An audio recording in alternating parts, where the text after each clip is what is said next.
Welcome back once again, folks. This is Cliff Schechter, and I'm filling in for Leslie Marshall today. It's the Leslie Marshall Show.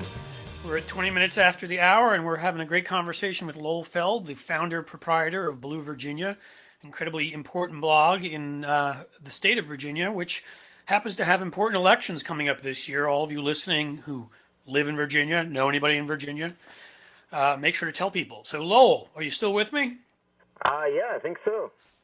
Excellent. When we went to break, I was starting to lament what's occurred in Ohio, which, yes, we had a relatively bad year. Although, if you look at what we'll nicely call the Putin-Comey effect, my guess is how that delivered Pennsylvania, Michigan, and places, which we've now seen the change in the direction of polling. Nobody's bothered in Ohio because that was an 8-point loss, but if you use those other states we've looked at as an example, it would have been more like a 3 to 4 point loss here. So this is still a relatively close state, even this time around. And you know, out of 100 state house seats, the Republicans have something like 66. I mean, it's ridiculous. And Hillary Clinton won Virginia by 5 points. Obama won it by 6, 4, and then Hillary won it by 5. So if you put in that, Comey, Putin effect or whatever, I don't know how many points you're giving that exactly, but, yeah, I mean, it's possible Clinton would have won Virginia by 8 points, Right. whatever. So I'm extrapolating, and again, it may not be, it's not an exact science, I'm not saying it is, but people looked at polling, and especially in places like Wisconsin, Michigan, and Pennsylvania, and where the undecideds went after the Comey document, after the first one a week and a half before the election. And it was brutal, the direction things went in. It went in like a 20-point direction toward.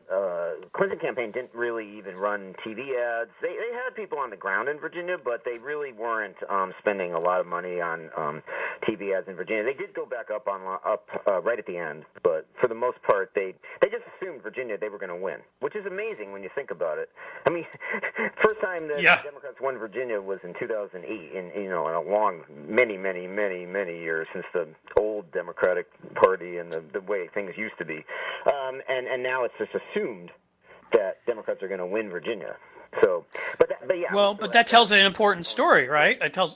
Go ahead. Sorry. No, we still have only 34 seats in the House of Delegates, so we still have a ways to go at the state level, and that's. But this is one of my biggest frustrations: is Democratic drop off in the non-presidential years. It's both Republicans drop off too, but Democrats drop off much worse. And it kills us. It kills us in the House of Representatives, and it kills us in the state legislatures, really across the country. We've got to fix that. Well, yeah, it may not be as sexy as like TV ads, but it's something that we don't invest nearly enough time and money on, because if you look at it, and you look at the disastrous effects that, as you point out, it doesn't just lead to terrible state policy, which we've had in all sorts of what you would call purple states, Florida and Ohio, and even Arizona now is becoming one, but others that we've seen some of it in that are starting to we really should have a much more solid Democratic lean, and the Republicans have taken advantage of that. Obviously, post Citizens United, the financial stuff, and we could go on and talk about it with ALEC, and I mean they've prioritized winning in the states, and it's paid enormous dividends. Played a role in that prioritization is running for governor in Virginia this year. His name is Ed Gillespie. You probably remember Enron Ed or whatever you want to call the guy, but Gillespie goes back years in national Republican politics, but now he's running for governor of Virginia. But he also was one of the masterminds of their strategy to work and try to take back the state legislatures and governors' mansions, and it really worked. And I don't know where Democrats were all those years. I mean, I was screaming about it, and I know other people were, but that Democrats needed to invest also in the states. And I hope this year in Virginia, I mean, to me, this year in Virginia, it should be all hands on deck. If you care, if you're a progressive nationally or whatever, I mean, wherever you are, I mean, what other elections are there this year? New Jersey. Right. Well, we have to put in a strong effort in New Jersey, but at the same time, Chris Christie's approval rating is something like 18%. So if a Democrat can't win that governorship, whatever, yeah.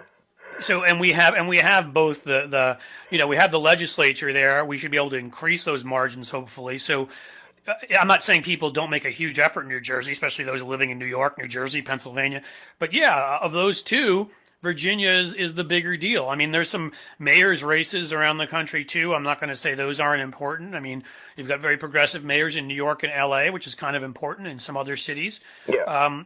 I'm not saying that those are, but yes, Virginia is kind of the big, is of all the ones you could call even purple at this point, where Republicans, they've used that gerrymandering, as you pointed out, so the Democrats only have 34 delegates, state delegates, and this is how they protect their power through voter suppression and these various methods of spending money in these off-year elections, so that even a state like Virginia, where if you look at how much it's moved in a leftward direction, as you just pointed out, the last decade, they've still been able to keep an iron grip on the state house because they're so good at gaming out the various blocks in our system that help rural voters and help white voters, to be quite frank, and others. So we need to do everything we can to prioritize that. I couldn't agree more. Right. Which is one of the reasons I wanted to have you on today. Use the governor's mansion, then given the fact that Republicans control the legislature, basically they can turn Virginia into North Carolina or whatever you want to say, pretty much overnight. Yep. Then there's nothing we can do to stop them. Right now, we have a Democrat in the governor's mansion. Terry McAuliffe can veto the crazy anti-immigrant, anti-LGBT, anti-women's right to choose, et cetera, anti-environmental, legislation coming out of that legislature.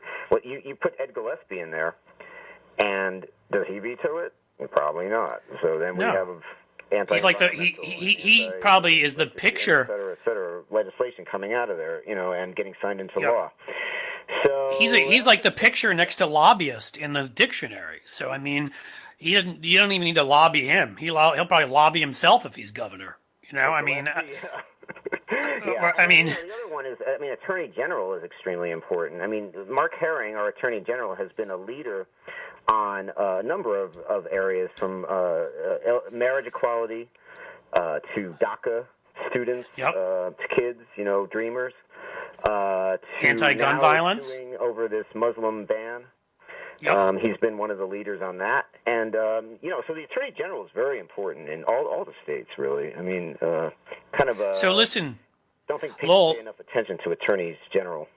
Lowell, we've come to the end of our time, but I wanted to thank you for telling everybody what to do. Get out there in Virginia, people. Work hard.